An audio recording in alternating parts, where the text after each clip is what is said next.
पायांना होणारा दुसरा प्रकार म्हणजे भेगा. तर भेगा त्या कशा असतात, अगदी साध्या-साध्या भेगांपासून तर मोठ्या-मोठ्या ज्या भेगा असतात, त्या तिथपर्यंत त्याचं स्वरूप असतं. तर त्या मोठ्या भेगांना साध्या भाषेमध्ये जळवात असं म्हणतात किंवा क्रॅक्ड हिल असं म्हणतात. तर हे जे फिशर्स किंवा क्रॅक असतात आपल्या टाचेवर, ते अगदी खूप खोल त्याच्यातून रक्त येणं किंवा दुखणं असं सुद्धा त्याचं स्वरूप असतं. हे जेव्हा क्रॅक्स किंवा भेगा ज्या असतात ना, त्या खोल आणि फक्त टाचेवर नाही, तर पूर्ण तळपायावर ज्यावेळेस यायला लागतात, तेव्हा त्याला पामोप्लांटर सोरायसिस किंवा प्लांटर सोरायसिस असं म्हणतात आणि त्या ज्यावेळेस हाताच्या तळहातावर सुद्धा जेव्हा यायला लागतात, तेव्हा त्याला पामोप्लांटर सोरायसिस असं म्हणतात. तर जनरली एकत्रच असतात, की पायाला आणि हाताला दोन्ही ठिकाणी भेगा पडतात, असा हा सोरायसिसचा प्रकार म्हणजे पामोप्लांटर सोरायसिस. तर अशामध्ये सुद्धा आपल्याला खूप छान ट्रीटमेंट करता येते. तर ह्या पायांना आणि हातांना होणारा सोरायसिस म्हणजे पामोप्लांटर सोरायसिस ह्याला आयुर्वेदामध्ये विचर्चिका असं म्हटलेलं आहे. हस्त, पाद, विचर्चिका या नावाने आयुर्वेदामध्ये हा आजार वर्णन केलेला आहे. ह्याला अभ्यंतर औषधं म्हणजे आतून, पोटातून सुद्धा घेण्याची औषधं, त्याचसोबत बाह्य उपचार हे खूप महत्त्वाचे असतात. तर ह्या भेगांमध्ये बाह्य उपचार काय करता येतील? तर त्यासाठी आपली अवगाह क्रीम मी पेशंट्सना रेकमेंड करत असते आणि त्याचबरोबर रोपणी हिलिंग क्रीम म्हणून रेकमेंड करत असते. तर अवगाह क्रीम आणि रोपणी हिलिंग क्रीम या दोन्हीही आपण ह्याच्यामध्ये वापरून पामोप्लांटर सोरायसिसमध्ये खूप छान रिझल्ट्स आपल्याला देता येतात. कारण मी जसं म्हटलं, की तुम्ही आतून औषधं घेणं हे जरी महत्त्वाचं असलं, तरी बाहेरून त्या भेगांना मऊ करणं आणि त्याची हिलिंग स्टार्ट करणं हे खूप महत्त्वाचं असतं आणि हे दोन्हीही काम या दोन्ही क्रीम खूप सुंदर प्रकारे करतात. आता जेव्हा सोरायसिस सारख्या तीव्र भेगा तिथे असतात किंवा जळवातासारखा आजार असतो आणि मग तिथे मोठ्या-मोठ्या भेगा असतात. त्यावेळेस अवगाह क्रीम आणि रोपणी हिलिंग क्रीम ह्या दोन्हीही वापरायच्या.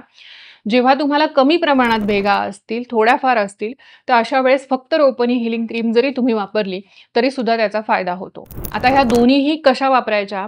तर अवगाह क्रीम ही सकाळच्या वेळेस मी रेकमेंड करते. त्याच्यामध्ये काही नाही, ही क्रीम घेऊन हातांना आणि पायांना जनरली पामोप्लांटर सोरायसिस एकत्रच आढळतो. म्हणजे हात आणि पाय दोघांनाही सोरायसिस असतो. तर अशा वेळेस तिथे ही क्रीम व्यवस्थित लावायची. लावून ती 15-20 मिनिट तिथे ठेवायची. जास्त प्रमाणामध्ये लावायची.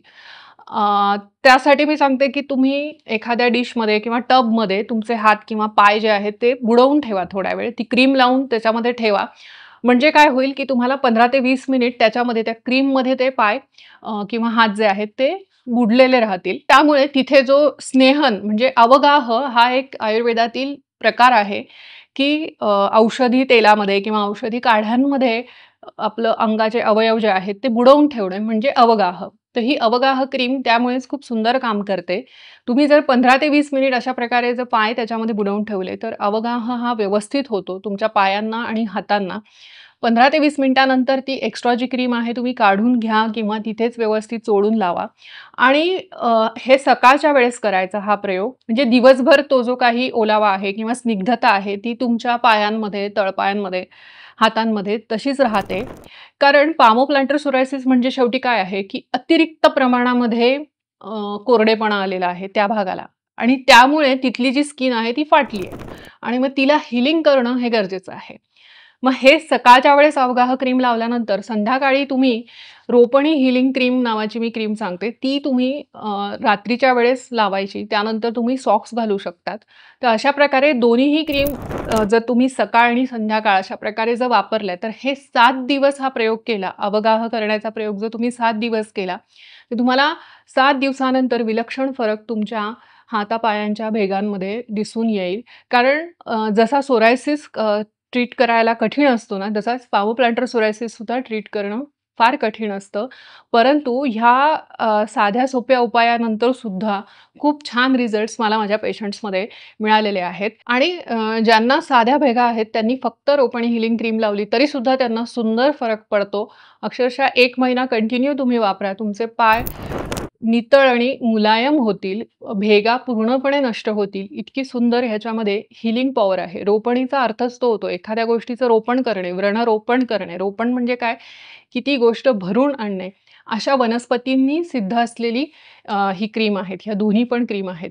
त्याच्यामुळे त्याचे औषधी गुणधर्म, की जे जखमा लवकर भरून आणतात किंवा कुठलीही गोष्ट स्किनवर असलेली ती भरून आणणे ह्याच्यासाठी हे खूप उपयुक्त आहेत. ही मी स्वतः बनवलेली औषधं आहेत आणि ह्याचे आत्तापर्यंत खूप सुंदर रिझल्ट्स माझ्या पेशंट्सवर मी घेतलेले आहेत.